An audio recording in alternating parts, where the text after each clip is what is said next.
আমি এবার কেয়ার কাছে আসবো। কেয়া, মমতা বন্দ্যোপাধ্যায় যাদের গ্যারেন্টি দিচ্ছেন, আমি আবারও আসছি, 4 দিন আগে নিজের মুখ দেখিয়ে বলেছিলেন, 4 দিন আগে, আমার মুখটা দেখবে না, একটা করে ভোট দিন।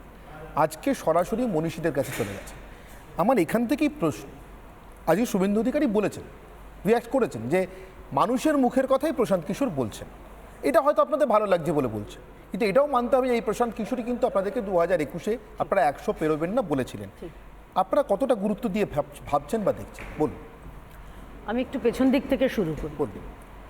একদিকে চাঁদ, একদিকে চাঁদমালা, একদিকে নেতাজি, অন্যদিকে পেঁয়াজি, একদিকে রয়েছে এইমস, মেডিকেল কলেজ, রাস্তা, মাথার উপর ছাদ, পানীয় জল, ঘরে ঘরে বিদ্যুতের ব্যবস্থা, আর অন্যদিকে চুরি, দুর্নীতি, কাটমানি, কয়লা চুরি, গরু চুরি, সোনা চুরি, বালি চুরি, এবং রাজ্যে বোমা শিল্প নামে এক শিল্পের উদ্ভাবন হয়েছে। আমি ঘুগনি, চপ এগুলো বলছি না।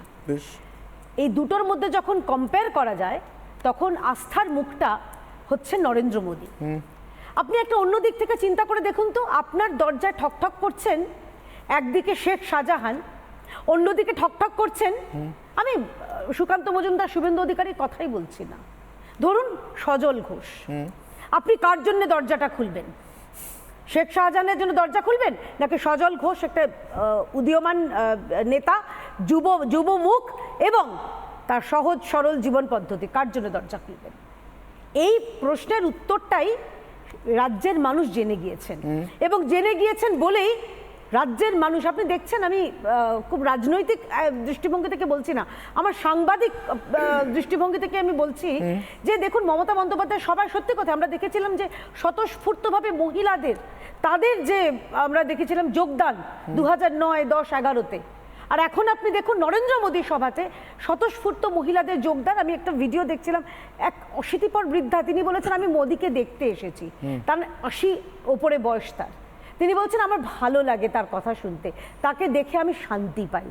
ঠিক যেই জিনিসটা, যেই আশা নিয়ে, যে ভরসা নিয়ে এই রাজ্যের মানুষ মমতা বন্দ্যোপাধ্যায়কে তারা আস্থা রেখেছিলেন, তার উপরে তাকে ভোট দিয়েছিলেন, কিন্তু মমতা বন্দ্যোপাধ্যায় তাদের আস্থা রাখতে পারেননি। তিনি বরং এই রাজ্যে যে দুর্নীতি, সেইটাকে তিনি প্রাতিষ্ঠানিক আকার দিয়েছেন। তিনি এই দুর্নীতিগ্রস্তদের পাশে দাঁড়িয়েছেন। আমরা আগে শুনতাম যে দুষ্টের দমন আর শিষ্টের পালন, আমরা এখন উল্টো দেখছি, শিষ্টের দমন এবং দুষ্টের পালন হচ্ছে রাজ্যে, যে কারণে রাজ্যের মানুষ বলছে ইসবার 400 পার। আমি অনিন্দ্যবাবু, আচ্ছা অনির্বাণ, দেখুন, লোকসভা ভোট তো, লোকসভা ভোটের ক্ষেত্রে অ্যান্টি ইনকামবেন্সি বা প্রো ইনকামবেন্সি কাজ করবে ইউনিয়ন সরকারের পক্ষে বা বিপক্ষে। এখানে রাজ্যের ইস্যু নিয়ে যেভাবে নরেন্দ্র মোদী এবং তার সাঙ্গপাঙ্গরা এত ইস্যু তৈরি করার চেষ্টা করছে, আর তারা হয়তো বাংলার ভোটারদের 4 অক্ষরের বোকা ভেবে থাকতে পারে। আপনারা তো পঞ্চায়েত ভোটের মতো করে প্রচার করছেন, আপনারা তো পঞ্চায়েত ভোটের মতো প্রচার করছেন।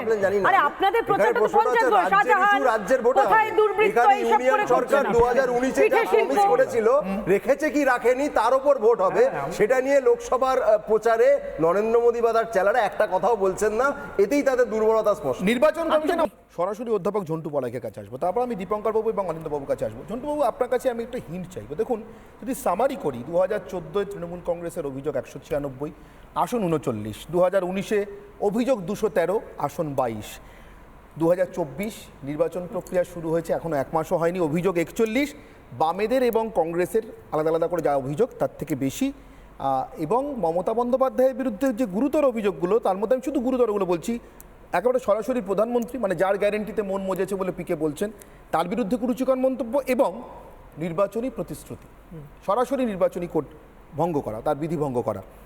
কিছু হিন্ট পাওয়া যাচ্ছে? আমাদের কোনো হিন্ট দেবেন? পিকের কথায় আপনার বিশ্বাস আছে কিনা, কোনো হিন্ট?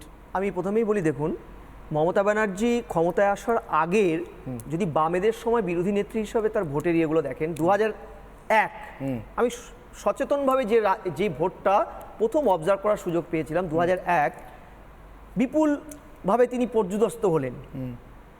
সেই সময় সায়েন্টিফিক রিগিং, ম্যানমেড বন্যা, এই যে ট্রামগুলো আমাদের ডিকশনারিতে ঐতিহাসিক জায়গায় কার্যত ঢুকে পড়লো। আমরা অনেকে ওই সময় বিশ্বাসও করতে শুরু করেছিলাম এই কথাগুলো, এবং পরবর্তীকালে আমরা দেখলাম যে অন্তঃসার শূন্য এই ব্যাপারগুলো, এগুলো কখন বলে।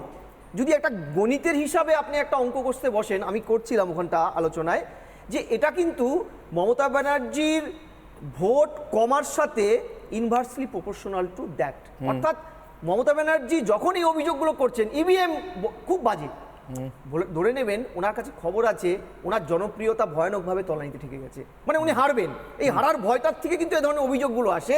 এটা হিউম্যান একটা সাইকোলজির পার্ট। উনি শুধু নয়, উনিও অ্যাজ এ পলিটিশিয়ান বলুন, একজন তো মানুষ, তো এটা তো হারের একটা ভয় থাকে, ক্ষমতার থেকে চলে যাওয়ার ভয়টা তো ভয়ানক।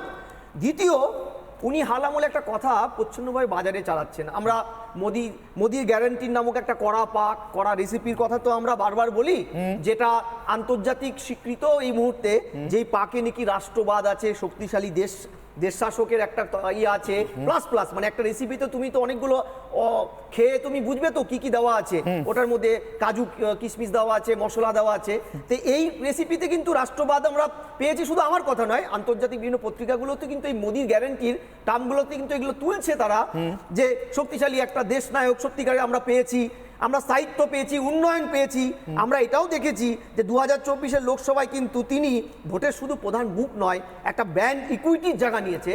প্যারালাল যদি আমরা অঙ্কের অধ্যাপক তো ভাই, প্রত্যেকটা মুহূর্তেই অঙ্কটা দেখি, যে হঠাৎ করে যে আমার মুখ্যমন্ত্রী, তোমার মুখ্যমন্ত্রী, রাজ্যের প্রশাসনিক প্রধান যখন বলছেন আমি কি মমতার গ্যারেন্টি, তখন কিন্তু খুব সাধারণ ভোটার হিসাবে এই রাজ্যে বসবাস করে এক দশকে এই গ্যারেন্টির মধ্যে কেউ বলেনি, আন্তর্জাতিক কোনো পত্রিকায় ছাপেনি, নির্মলবাবু তো বলেইনি আমাকে।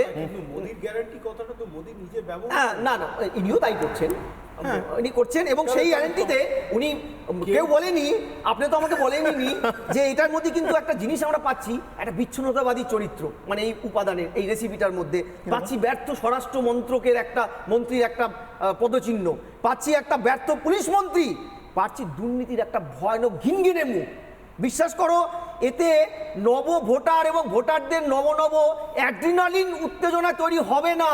উনি এই যে ভোটে অরাজনৈতিক অ্যাপলিটিক্যাল কথা নকল করছেন, এটা বোঝা যাচ্ছে ওনার কোনো ইস্যু নেই। তুমি বলো তো, এই নির্বাচনের আজকে এতদিনের জনসভাগুলোতে আমি আজকে আমার ছাত্রদের বলছিলাম যে রাজ্যের একজন মুখ্যমন্ত্রী, দীর্ঘদিন কেন্দ্রীয় মন্ত্রী ছিলেন, এত প্রবীণ একজন রাজনীতিবিদ, তিনি ভোট প্রচারের মঞ্চটায় ব্যক্তিগত ঝগড়া, ফুটকাচালি, খোল তোলার ঝগড়ায় পরিণত করেছে। কখন? আমার একটা প্রশ্ন আছে, দীর্ঘদিন কেন্দ্রীয় মন্ত্রী ছিলেন মানে? না, কেন্দ্রদিন মানে রেল মন্ত্রক তো ছিল তার, কিছুদিন তো 4টে মন্ত্রক ছিল, কোনোদিন কোনো টার্ম কমপ্লিট করেছেন? না, সে তো বলুন না তাহলে।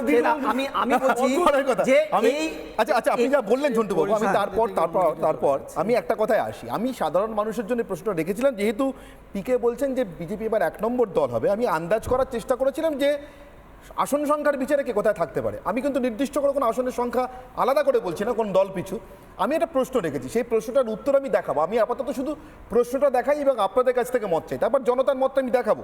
আমার আজকের পোল কোয়েশ্চেন ছিল, মানুষের কাছে প্রশ্ন ছিল, বাংলায় এবার 15 পেরোবে তৃণমূল কেন? নির্মলবাবু অনেকটা আপনার র্যাম থিওরির মতো, আপনি বলছিলেন না কি রিগেইন, অ্যাটেন, মেনটেন, তো তৃণমূল তো ছিল 22-এ, কতটা মেনটেন করতে পারবে? 16, 17, 18, 19, 20, 21, 22 কতটা? আমি সে কারণে জিজ্ঞাসা করছিলাম 15 পেরোবে কিনা। আমি এখান থেকে